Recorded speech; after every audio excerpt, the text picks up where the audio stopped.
Good evening, ladies and gentlemen, and welcome to the India Development Debate. I'm Nayantara Rai in New Delhi. We continue to talk about the Cafe Coffee Day founder, VG Siddhartha.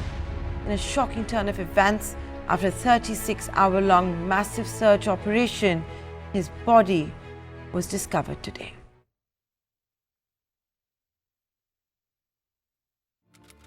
CCD owner's body has been found. India's coffee baron VG Siddhartha's body has been found. Siddharth का आपको बता दें नेत्रावती नदी के पास से शव मिला है.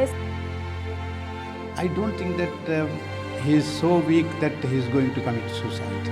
Who is not harassed by IT officers? Why do you think I have been asking for abolition of income tax? Very simple, large-hearted. He never hurted anyone.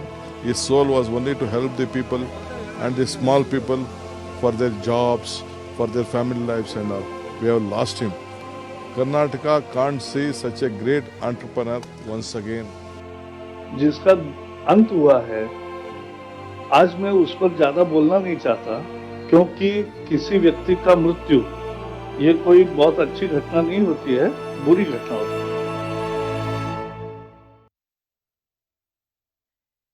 VG Siddhartha, coffee tycoon, founder of the largest coffee chain in India, showing that being a CEO and a businessman in India is not a cup of coffee.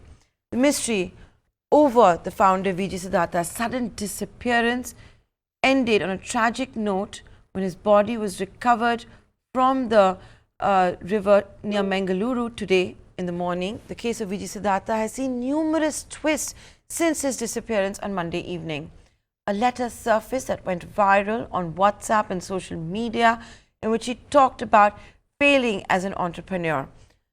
Tremendous pressure on him from lenders, particularly a private equity fund which was forcing a buyback, as well as harassment from the income tax department.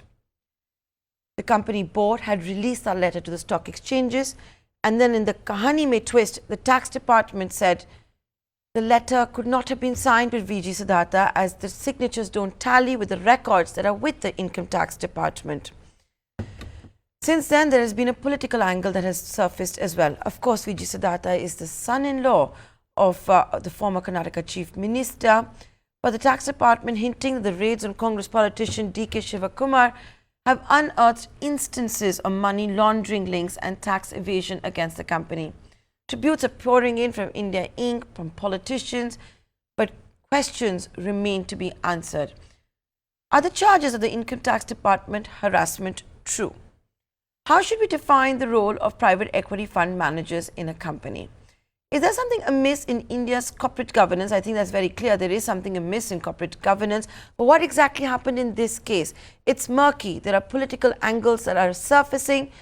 And do we not talk enough about pressures, trauma, mental health with respect to businessmen and industry? All this and a lot more coming up on this edition of the India Development Debate tonight. Before I go on to my guests, I'm going to go across to my two colleagues in Bengaluru who are bringing us these stories, the latest update that we have when it comes to the VG Siddhartha case, Rahul Dhyama as well as Imran Khan. Rahul, I'll come to you. The stock markets, major thumb down. We've seen the Cafe Coffee Day stock under tremendous pressure ever since the markets got to know that VG Siddhartha was missing. But today you saw a crucial board meeting. There is a new executive committee that has been set up. Is this an enterprise that is trying to put up a face, a bravado of business as usual?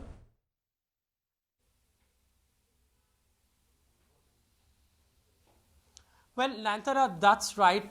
Clearly, Cafe Coffee Day sort of trying to put a strong face ahead. As far as the board meet is concerned, two important takeaways, as you rightly pointed out. There has been a leadership change, at least interim one, that has been announced to ensure that business continuity plans are in place. S.V. Ranganath, who is an independent director on the board, for now has been appointed as the interim chairman of the company. Also, Nitin Bagmane has been appointed as the interim COO. They have also really given some clarity on an executive committee that will carry out the functions of of the CEO. It of course has both of them, the interim chairman, interim CEO, and Raman, who is the CFO of the company.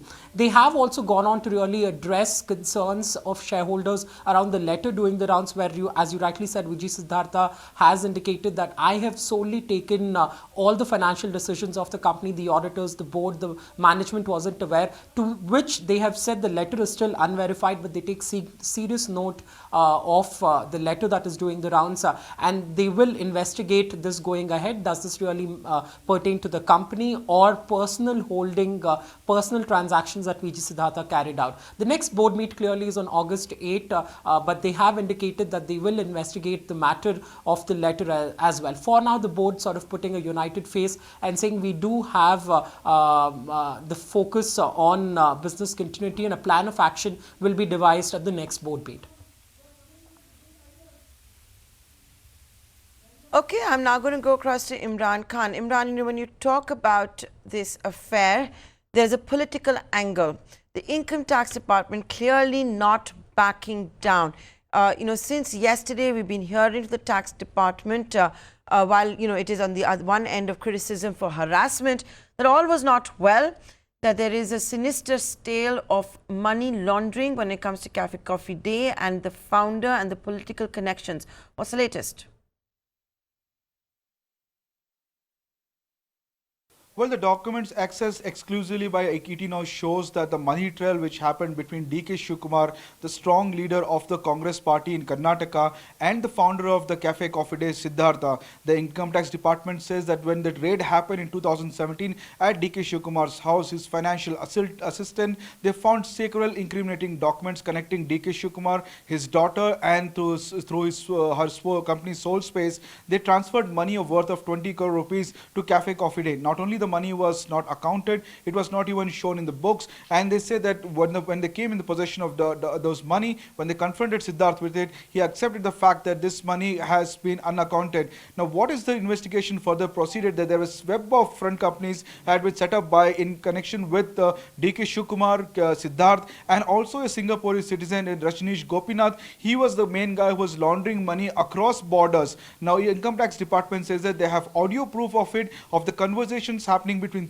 these three main players about money being laundered outside across the borders, traveling from Bangalore to Guyana to Singapore, finally landing in Cyprus is a safe haven. Now, there are several other front companies which are set up for these individuals to launder the money. In fact, one of the more glaring, and the Income Tax Department says that one of the most astonishing fact that they took 145 crore rupees loan from the Lakshmi Vilas Bank by Nitin Bhagmane, who is a Bhagmane software company CEO, who is also a director on the board. What is surprising is that today, when the board met after Siddharth's body was found today early in the morning, the board promoted Nitin Bhagmane from interim CEO, director CEO of the company, and the Income Tax Department sources claim that they will be looking into this, how he was promoted. But the point is that this along with strongman D.K. Shivkumar, Siddhartha's company Cafe Coffee Day was involved in money laundering across the borders, and this I-T department has a proof of that. In fact, just 2 weeks back, D.K. Shivkumar had moved the Karnataka High Court asking this particular investigation to be quashed, but the High Court has overruled. The investigation is still on. There you go. That's the tax department side of the story. Clearly more that meets the eye. Both of you, Rahul and Imran, thanks so much for joining us here on this edition of the India Development Debate. I'm now going to introduce my guests. B.M. Singh, former chairman of the CBDT. Mohit Saraf, senior partner at LNL Partners and also the co-chair of the Committee of Private Equity and Venture Capital at FICCI. Rahul Bhasin, managing partner at BPEPI. Prabal Basu Roy, the management advisor and former corporate director. Harsh Mariwala, chairman of Marico Limited, and Majid Menon also joining us there on your screens. Majid, in fact, let me come to you first. You're the lawyer, the criminal lawyer that we also have on the panel with political leanings as well. This is one murky case. We don't know all the facts as yet, because that's what seems to be happening every couple of hours. So in the absence of that, but with the presence of a letter which has been released by the board of the directors, which the Income Tax Department has debunked as perhaps not being authentic, and a body being discovered in the river near Mangaluru. Majid Menon, as far as law goes, what is going to transpire next? You know, when we talk about suicide, that itself is not legal in India. Do you fear that the board of directors would be investigated, their role is going to be looked into, the tax department, the DG investigator who was looking into all of this, the investigating officer that carried out the raids not just against VG Siddhartha but also the various politicians in the Congress party? Is that what you're sensing is going to happen in the next few days?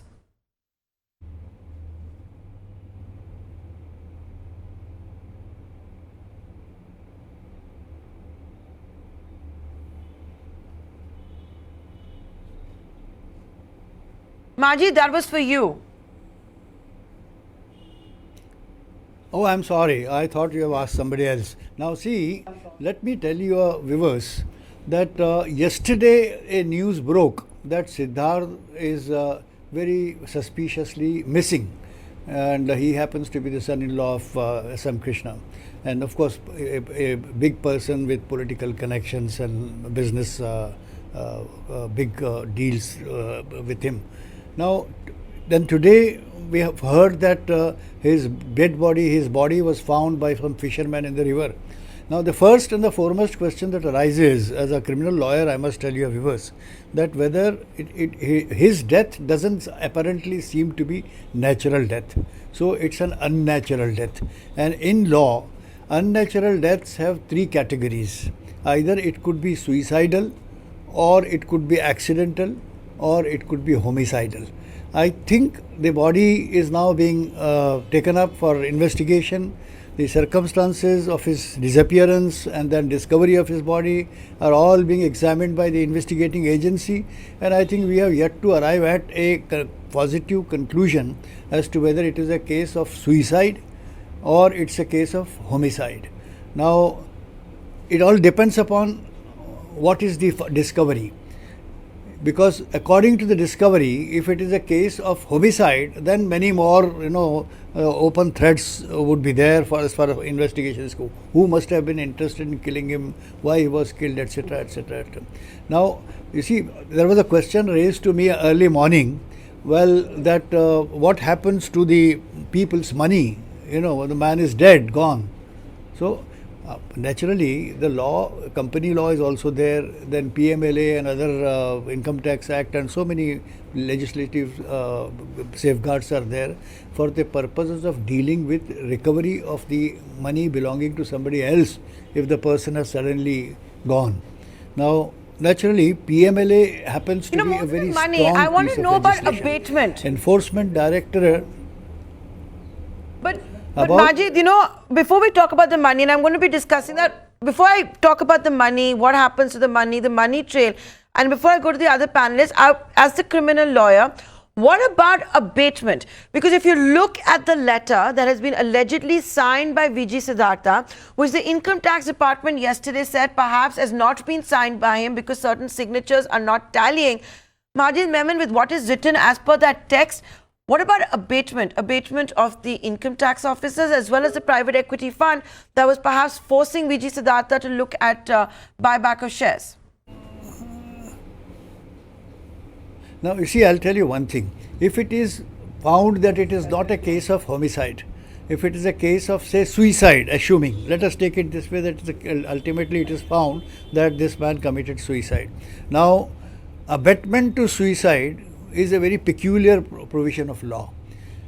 If somebody is tortured or made to suffer or is harassed to the extent that he has no other remedy but to end his life, then of course the offence of abatement to suicide would come into play. But there is very clear evidence required for the purpose of anybody to be charged for abatement of suicide. Now, therefore, a lot of evidence will have to follow. One does not know once the body is discovered, then who he was seen with whom will be very important. You see, the deceased was found in the company of whom last. And that's also that would be very important. And the yes. Yeah, the full investigation, of course, has to carry on. So, Yeah, discovery has to take place, a full investigation has to take place. So I'm going to go to my next guest, BM Singh, former chairman of the CBDT. Mr. Singh, look at the kind of allegations that have been raised again in that letter written by VG Siddhartha allegedly. It's against the tax department. It's about harassment. The income tax department has already responded, saying what it makes of the authenticity of the letter. It has also been speaking in statements as well as to the press in Bengaluru about alleged money laundering, about how Cafe Coffee Day and its promoter and founder were under the scanner thanks to prominent politicians that have been raided. We will be bringing our viewers up to speed with the kind of money trail they're talking about. But BM Singh, if a person has indeed committed suicide because of tax harassment, it puts the CBDT and the entire department in very sorry light, even if it's a person who might have committed a crime.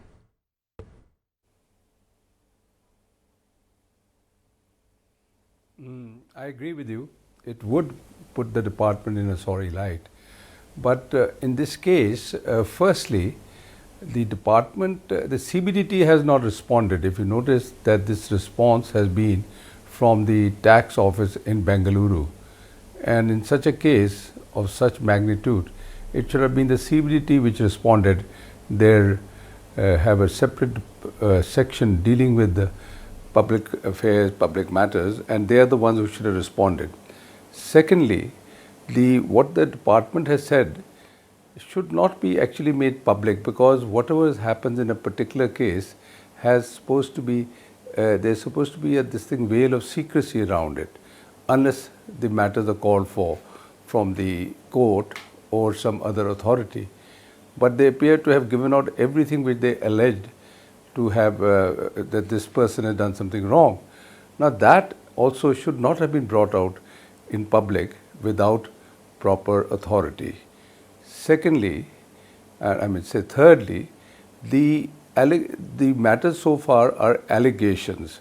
What the response of the company or of the concerned person has been to those particular allegations has not been brought on record.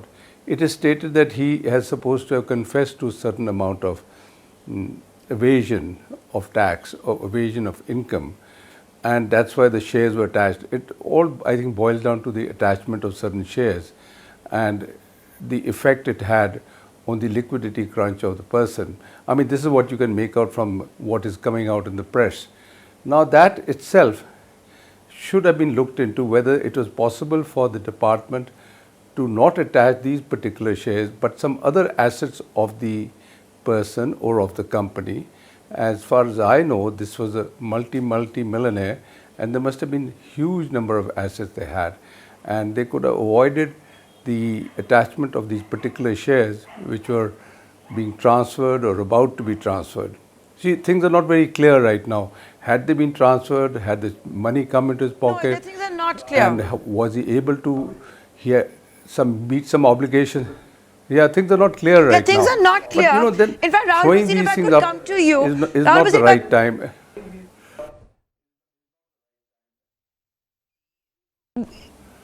Things are not clear, but what is clear is that we have a body. There's a funeral also that has taken place.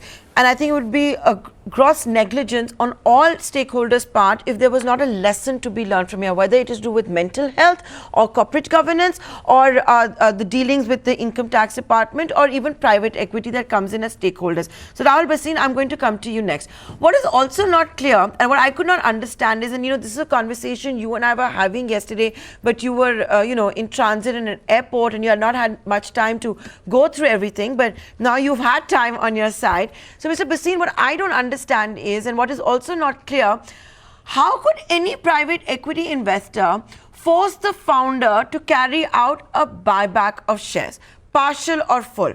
How could that be the case if it was actually then not a case of debt, maybe quasi-debt, private equity which is being disguised, coming in the disguise of debt? There's obviously something which is wrong. And also, if there is a buyback that's taking place, how can the stock exchanges not be told? How can shareholders not be told? These are also questions that we must ask.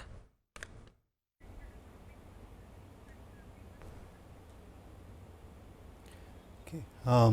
In terms of buybacks, etc., look, please understand the private equity industry actually covers a vast swath, right from venture capital to growth investing, to leveraged buyout transactions, to quasi-debt, to venture debt. So, I mean, I think that one uses a generic term private equity, but it could actually have several constituents in the mix.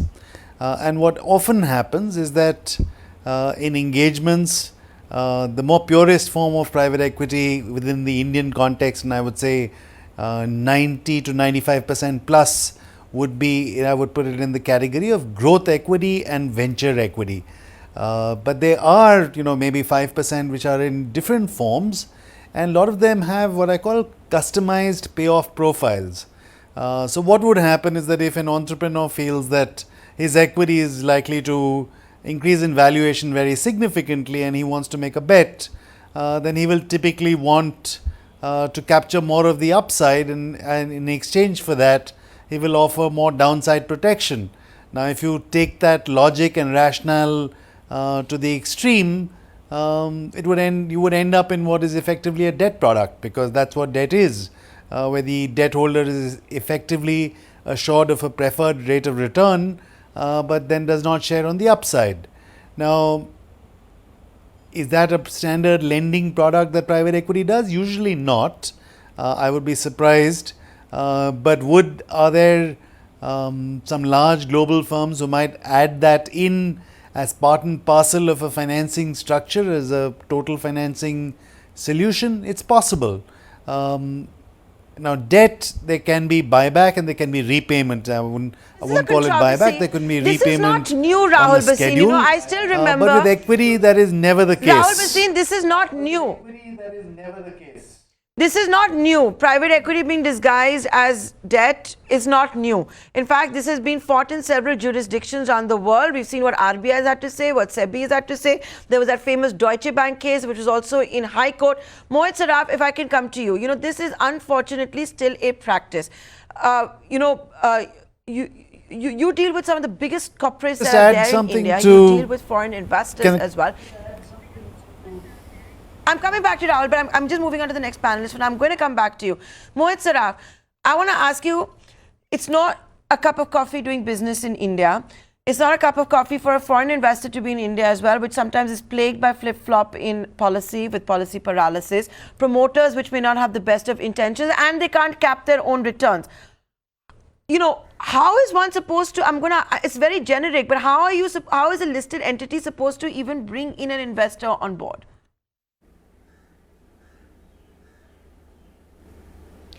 If you actually, when I was looking at the transaction, the entire debt, this is coming more at a promoter company level. It is not so much at the operating level, at the coffee day level. So I think right now we are getting mixed up. In my view, we are mixing up a civil default. If there is a breach of a call and put option, we are confusing it with criminal issues of abetment to suicide. I think we are going all over the place. The clear question here is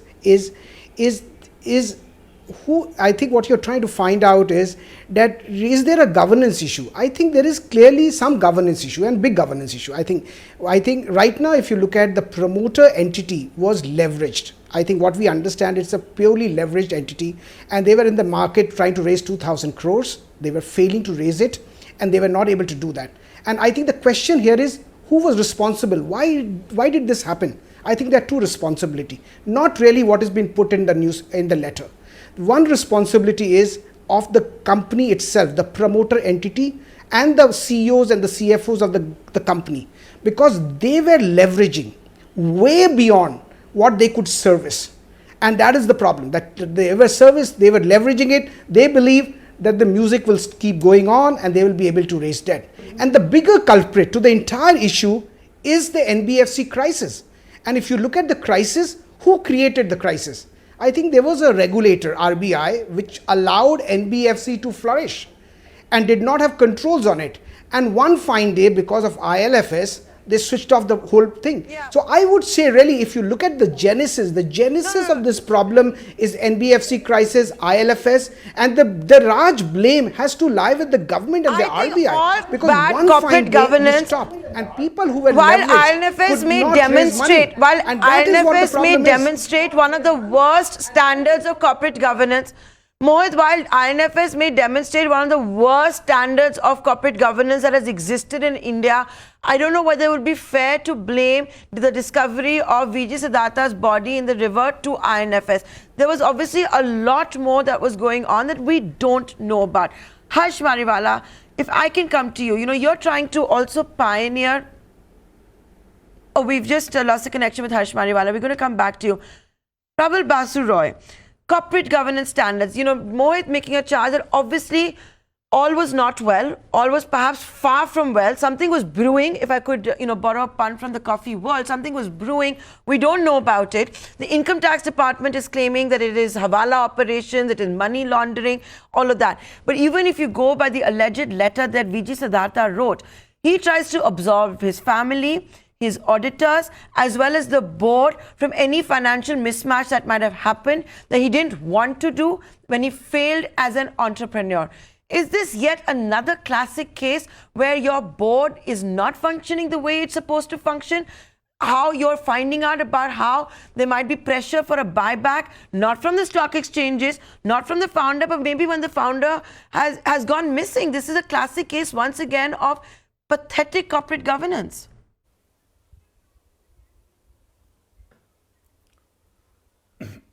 Nayantara, this has many facets, and like I told your colleague, I've been disconnected. I've just sort of arrived back, and I'm responding on the cold.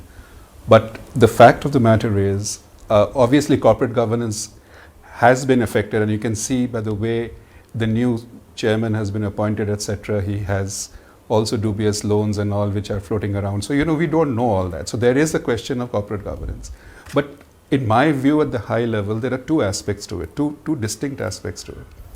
One is, of course, he had the listed entities, which is Cafe Coffee Day and Sikal Logistics. Now, if you see the balance sheets of these two companies, they are both, obviously they are stressed, but they were not in a situation where you can attribute this entire episode to a business failure, because they both have enough assets, especially Cafe Coffee Day, for it to be salvaged. Maybe with another buyer, that was quite possible. You will see the balance sheet, you will understand there's enough stresses, but it was not in a situation where it could not be salvaged. So which brings us to the promoter level and the private equity dealings, private holding and the private dealings of which are not in the listed entity. And since I can only go by facts, I will not conjecture. I would think it is that area which has led to this extreme step by Siddharth, which Siddharth as a person, many of us know. I mean, it's shocking that he has taken this step. I mean, I can't even believe it. But the fact of the matter is that it is that area which is, which will not be evident to the, the listed entity side, which is perhaps got into it. And that could be to do with, as many of the panelists mentioned, it could be to do with the way funds have been raised, basically where funds have been raised and deals have been structured. And like Rahul mentioned, Rahul mentioned to some extent, see when you have a tax evasion case against you, right, that's in the public domain, so I can comment on that. It is known there's a tax evasion case against him. Tax evasion takes various forms. There's this thing between, first example I'll give you, tax avoidance and tax evasion. That line is extremely thin, and often it's a question of interpretation of law. So you don't take your life for that. Then there are issues of, using tax exemptions like agricultural income and all, and flowing and cooking the books. So there you can say that the books were cooked and something could have happened. The third and the most dangerous side of it is when you do, let's say complex structures with layered subsidiaries, and many of them outside the country. This area is commonly called the hawala transactions. Now, when it goes into that domain, the investors who come in, and there could be private equity by whatever form, because private equity is all types of people, right? So there it gets murkier and murkier. And these sort of outcomes, when you deal with this aspect of business, these sort of outcomes are quite possible. So a business failure would not have led to this outcome is my preliminary view at this stage. So Marji's Memon, if a genuine business failure, one has to believe that a genuine business failure would not lead to such a stress, to such a step being taken. Having said that, Prabal Das Roy of the view that even tax evasion perhaps is not the case. But if you look at the income tax department's charges and what it is looking at, cross-border hawala transactions, the kickbacks to certain politicians from the Congress party, loans being dubious, being taken in the name of farmers. Now that VG Siddhartha is no more and he's not alive, what's going to be the status of these investigations in case the enterprise and the investigations do show that this murky money trail is indeed true and did exist? Who's responsible? Who's going to be held accountable as per law? See, I must tell that we will have to look at the whole situation, whole scenario into two different compartments. One is the political development, how it could shape, how the investigating agencies at the behest or instructions of the political bosses would try to take political advantage out of it. That's one part. I don't think I need to discuss that because almost everybody today in the country suspects that investigating agencies are being abused, and there is a lot of noise in the parliament about all these opposition leaders being raided by income tax, or every other politician is being called by ED, and then interrogation goes on, etc. I am not going to discuss that part of it at all. Now let us come to the second compartment, which is legal, purely. And as a man belonging to the legal sphere, I would say that, look here, we have different sets of laws. Now we have income tax by itself, a very exhaustive legislation. Now there are offences which are also defined. There are charges also very clearly mentioned, and the powers of the investigating officers are also very well defined. The cooperation or the response that a citizen of India is supposed to give to the officers, also everything is in place. Similarly, ED is a more powerful agency because ED has the stronger, with very strong teeth as far as the powers of the officers are concerned, because PMLA is a very rather draconian type of law. PMLA, is abused also, where it's very vulnerable to abuse, as a matter of fact. Now here we'll have to see. For hawala, there could be different charges. Who would be responsible for hawala? They must be, the income tax must already have some FIR, and in the FIR certain facts would reveal whether this deceased particularly has any role to play, directly or indirectly. Similarly, we have Money Laundering Act, where again probably the role of the company, because company is itself a legal entity, as all of us would know, and company also can be prosecuted and punished. But then CEO of the company or MD of the company or any other important responsible officer, even directors at times, could also be, along with the company, prosecuted for certain offences. If there is a mismanagement, there is a criminal offence like hawala, or like criminal misappropriation or cheating, and that, of course, every section, every law will have its own application. So it will be little too early for me or for us to discuss as to how the matter will proceed hereafter. No, we're not a court of law. We're not a court of law. I was just trying to understand that what's going to happen to the future investigations now that VG Siddhartha is no more. It's a conversation we're going to carry on after this short commercial break. In fact, we want to learn lessons from this. When I come back, I'm going to be asking Rahul Bhasin, for example, that is this a wake-up call for private equity investors? If you are coming in through a structured deal and these kind of investigations are carrying on, you're going to have the income tax department after you. Then a lot more coming back.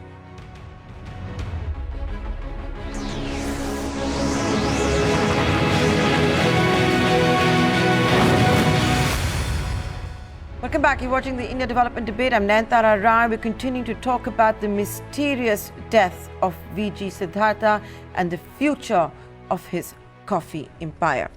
Rahul Bhasin, if I could now come to you. we talked about how sometimes, while it shouldn't be the case, a common practice is to have debt which is disguised as private equity. But Majid Mehman was also telling us that if these investigations and charges by the Income Tax Department come out to be true, it's the company directors which are going to be held responsible, is going to be the company at large. Al-Basin, is this a massive wake-up call for the private equity world? You folks are supposed to carry out a whole exhaustive list of procedures when it comes to due diligence. You're supposed to be pioneering all of that. It's very difficult to believe the kind of marquee investors that are on the board of this coffee enterprise had no clue. And if they had no clue, that's even more scary.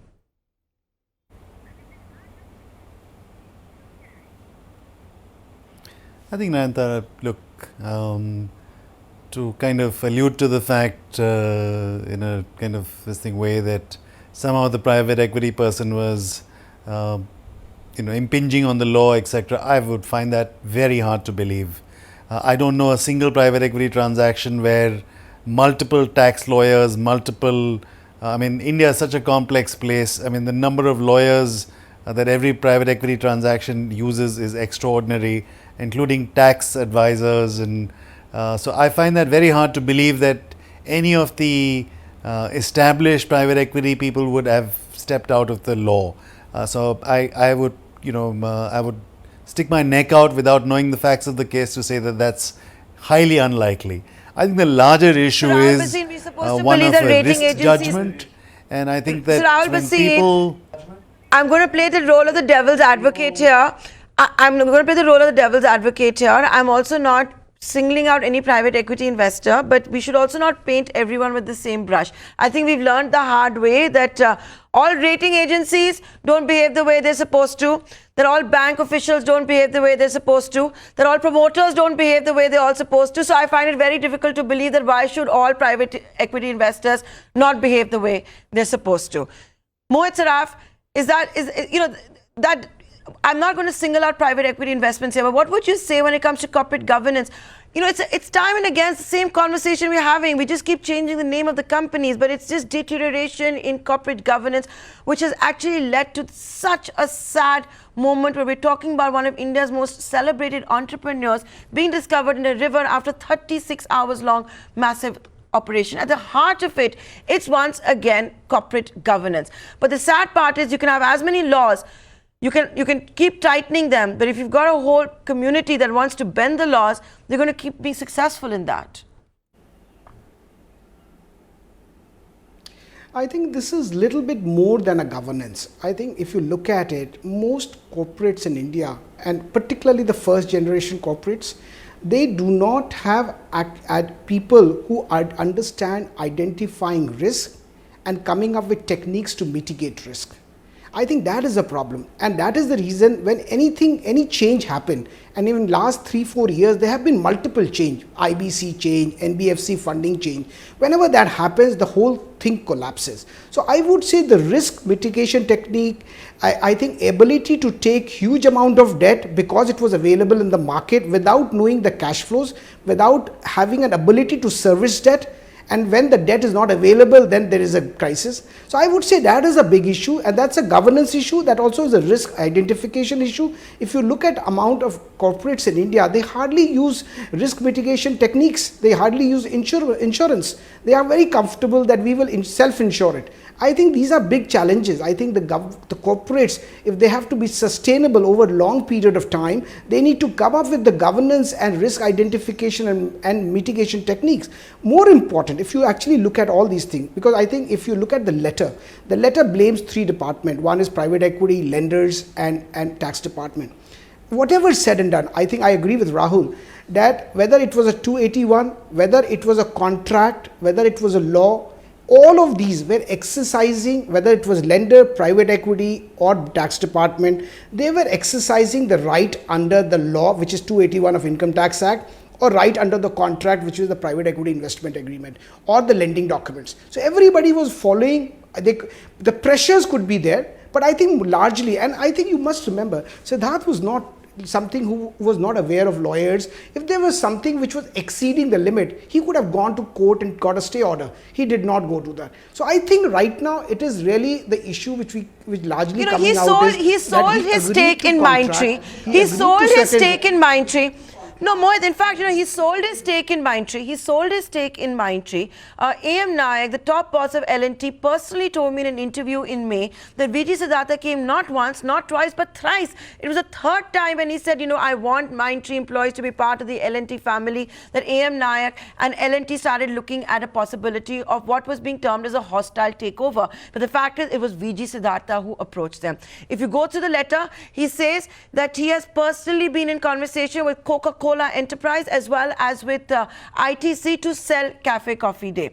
He has said his assets are higher and more than his liabilities. So once again, Prabal, you were making this point. This cannot be about debt. It cannot possibly be about debt recovery, and which is why this entire case seems so murky. If you go by the letter, which everybody seems to be, the police is saying that the letter is authentic. The income tax department has a problem with the signatures.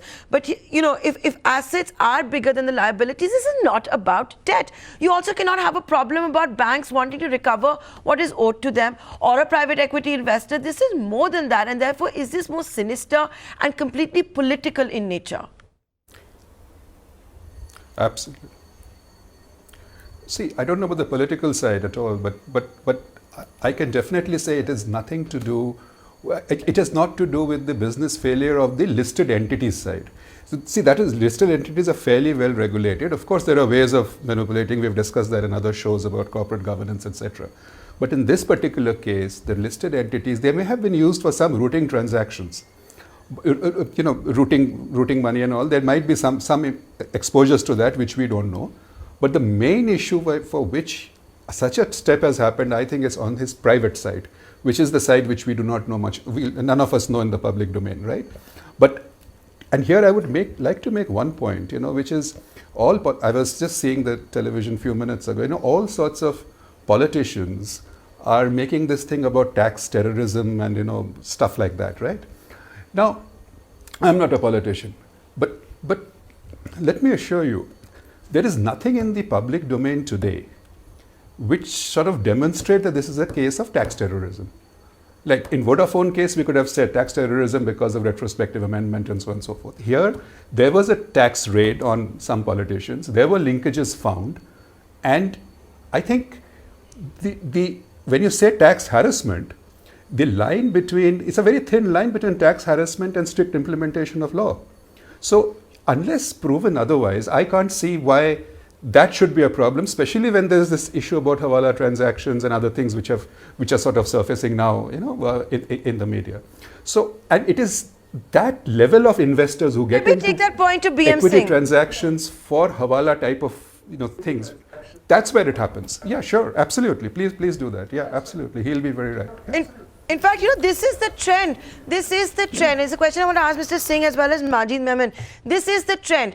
You see, and there are enough instances of it, right, in the recent past that we have seen, which have come to light. When it comes to the listed entity, most of the transactions seem above board. There's no problem. But it's always with the promoter entity, which is also sometimes the largest shareholder in these listed entities, where all the murky stuff is happening, all the stuff which the boards are not looking into. BM Singh, you found a sympathizer of sorts in Prabal Basu Roy when I'm talking about tax terrorism. This is not a case of tax terrorism. It is unbelievable to believe that VG Siddhartha jumped off a bridge because of tax terrorism. This was a case of following the law. That is the view that is coming in from Prabal Basu Roy. Majid Memon, quick to remind us that we have to wait for the investigations to conclude. But BM Singh, do we need to now, is it time that we look at the way the income tax department also behaves? Just yesterday, for example, I was interviewing a noted expert, TP Oswal, who says it's all very well to say that, the law and spirit was followed. But when you have someone in duress who has been isolated from his family, has not been allowed to leave a premises, sometimes for 48 hours, 72 hours, it's easy to get a confession under duress. Is it time we relook at all of this? Yes. I think, you know what, I think we're missing the wood because the trees, and you people have talked about so many matters, and the fact of the matter is that we're still groping in the dark. People do not know the facts of the case. They don't know the facts which actually tipped him overboard and made him commit suicide. He may have been a very depressed man for unknown reasons. Many reasons may have weighed heavily on him, and tax may be only one of them. But having said that, I would agree with you that wherever our department is involved, they should behave humanely and given him the opportunity to defend himself and to offer other assets if the assets of shares were not the ones he wanted to get provisionally attached. But again, we are still not aware of the facts, and until we know all the facts, we cannot really comment and keep on talking about how the tax people affected him. But Tax as far as the Department and company law is compassion. concerned, as far as his own Majid Memon, Tax Department and compassion, Tax Department and being humane, are these oxymorons? No, see, I was wanting to just clarify That one was for you, Majid important Memon. point in the whole episode. Yes, the dispute with regard to the contents of the letter or signature on the letter, it is being now challenged that it is a fake document or it's a forged signature. Now, there is a method by which the authenticity of that document, including its signature, can be verified, can be, whether it is a genuine or otherwise. We can have forensic examination, we can have a handwriting expert's opinion and evidence. So that would ultimately emerge as to whether it's a fabricated document or it's a true genuine document attributed to the author, and therefore the investigation would proceed further in that direction. Now I must also say this, that the problem today is that for political reasons or for other personal reasons, a powerful person can divert the entire investigation group of teams, like of income tax officers, ED officers, CBI officers, everybody, to just harass someone and then create some kind of turmoil in the life of the man in the name of interrogation also. After him, his family members also are likely to be questioned, and then as far as liability is concerned, it will emerge gradually. My only my anxiety is to convey to your viewers that PMLA must not precede the penal offences first, because I'll give you example of 2G case. In 2G, all these 16, 17 big people like politicians, one MP was there, one minister was there, and then all company owners were there. They all were charged for penal offences of cheating, misappropriation, etc., etc. And simultaneously, they were also tried for offence under PMLA. Now, under PMLA Act, the most important phrase is the proceeds of crime. So, when we defended the accused persons in the trial, we pointed out that how do you presuppose that it's proceeds of crime unless the crime is established, and ultimately the same thing happened. In the trial court, when finally the judgment came, I take your point. the trial Of course, court we all said know that the what offence happened at of the cheating trial or court. misappropriation has not taken place. So, where is the question of proceeds Of course, of crime? we all know that was so a big therefore, blot on proceeds of crime and that was, of course, PMLA a big should come blot into on picture the later. investigative agencies. There was a big blot on this government, which had won elections also on the back of various scams, alleged scams like 2G, and we all saw what happened in the verdict of the 2G. And you're saying that it was because they couldn't show there was a crime or the proceeds of crime or the exact money trail. Mohit Saraf, I'm going to come to you. We were talking about proceeds of crime, PMLA, which of course must be after we establish the fact that there is a crime. But the fact still remains, and you are a corporate lawyer, you talk to leading corporates, leading businessmen.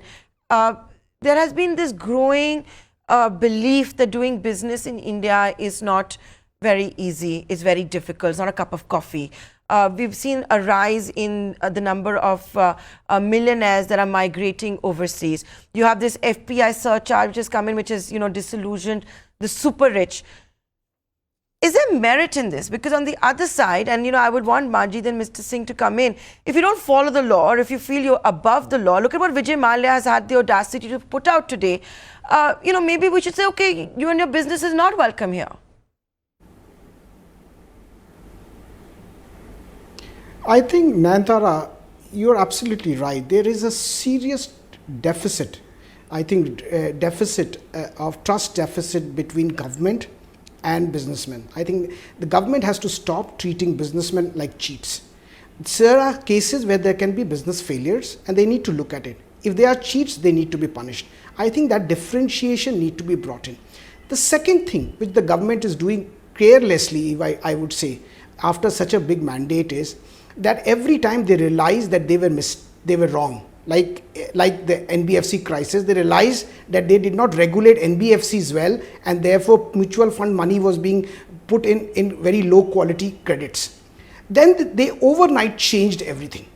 When you do that, then you actually stop the money. So in my view, the government doesn't, because the government got a mandate of delivering an honest governance, but what they're doing is, in this honesty, they don't care about consequences. If you look at the amount of promoter stress, whether it was Coffee Day, Siddharth, whether it was Z, whether it's any other thing, it's all largely self-created problems. Yes, you did not regulate for so many years, and then one day you regulated, and what happened to people who had debt? So I would say there is a serious, respect. Though this budget they talked about, they thanked the taxpayer, but there is a serious disrespect for businessmen. And secondly, when they change law, they don't care about consequences, and therefore they create more disruption. And I would say that is not the way, and I think it's ease of doing business is becoming very difficult. I think if you look at the contents of this letter, being lender in this company, being private equity in the company, this is a risk that a promoter may just kill himself, and he may just accuse you of such a serious criminal offense. This is a serious risk, and I really expect that the police department, the government of India should take it very it's a lack of accountability also that we have. Rahul Bhasin. Yeah, in fact, Rahul Bhasin, come in here as a private equity investor. It's people from your fraternity which are facing the wrath because of this very letter. What are some of the biggest learnings that you have, because just see the kind of liability that exists at the moment. And secondly, what is it doing for future private equity investments? We want to be a $5 trillion economy. There is this whole perception that the government has that industry chore hai, har businessman chore hai. It is treated like that. Now, when there are political connections, I would imagine that every investor will think twice, thrice, if at all, before investing in any of these companies, whether listed or at the promoter level.